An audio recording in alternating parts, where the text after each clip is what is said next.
Selamat siang teman-teman semuanya. Baru saja Bapak Presiden Prabowo Subianto meluncurkan Danantara Indonesia, Daya Anagata Nusantara. Ini merupakan hadiah juga buat ulang tahun Indonesia yang ke-80 tahun ini. Bapak Presiden menyatakan bahwa dengan adanya Danantara, maka seluruh kekayaan kita, kekayaan bangsa Indonesia dikonsolidasikan dalam sebuah badan bernama Danantara. Kira-kira Danantara ini nanti akan mengelola aset-aset bangsa Indonesia sebesar 14.000 triliun. Ini yang akan menjadi tidak hanya sekedar lembaga pengelola investasi, kalau kata Presiden, tapi ini juga akan menjadi instrumen perencanaan pembangunan agar bangsa kita itu bisa menjadi bangsa yang mandiri, bangsa yang maju, dan bangsa yang makmur.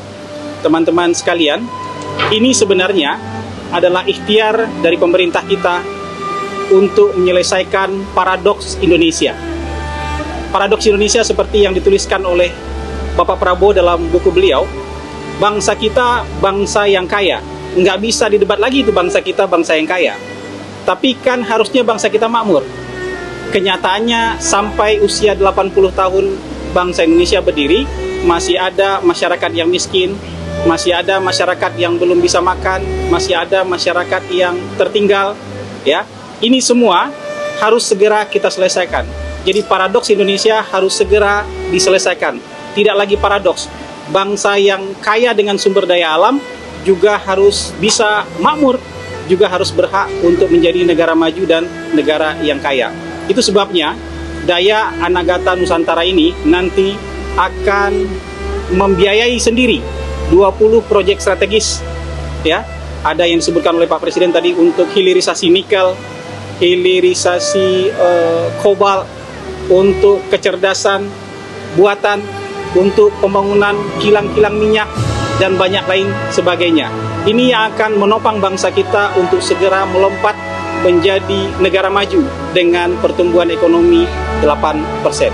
Kira-kira itu yang bisa disampaikan, rangkuman dari yang disampaikan oleh Presiden tadi pada saat peluncuran Daya Anagata Nusantara. Satu-satu ya.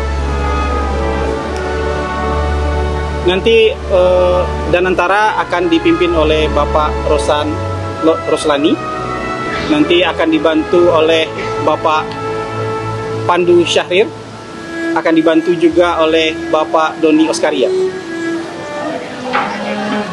Nanti Bapak Doni Oskaria sebagai holding operasional. Karena di bawah Danantara ada dua holding operasional dan holding investasi. Dan Bapak Pandu Syahrir yang akan memegang holding investasi. Ketua Dewan Pengawas yang sudah ditunjuk oleh Presiden adalah Bapak Erick Thohir dan Wakil Ketua Dewan Pengawas Bapak Mulyaman Hadad. Nanti mantan-mantan Presiden itu nanti akan diajak untuk menjadi penasehat agar lembaga ini betul-betul dikawal, dijaga oleh figur-figur yang penuh integritas dan memang cinta Indonesia.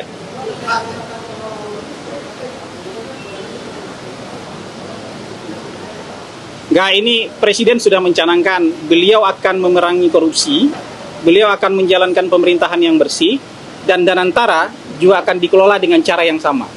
Ya, pemerintahan yang bersih, pemerintahan yang anti korupsi. Danantara juga dikelola dengan anti korupsi, dengan pengelolaan yang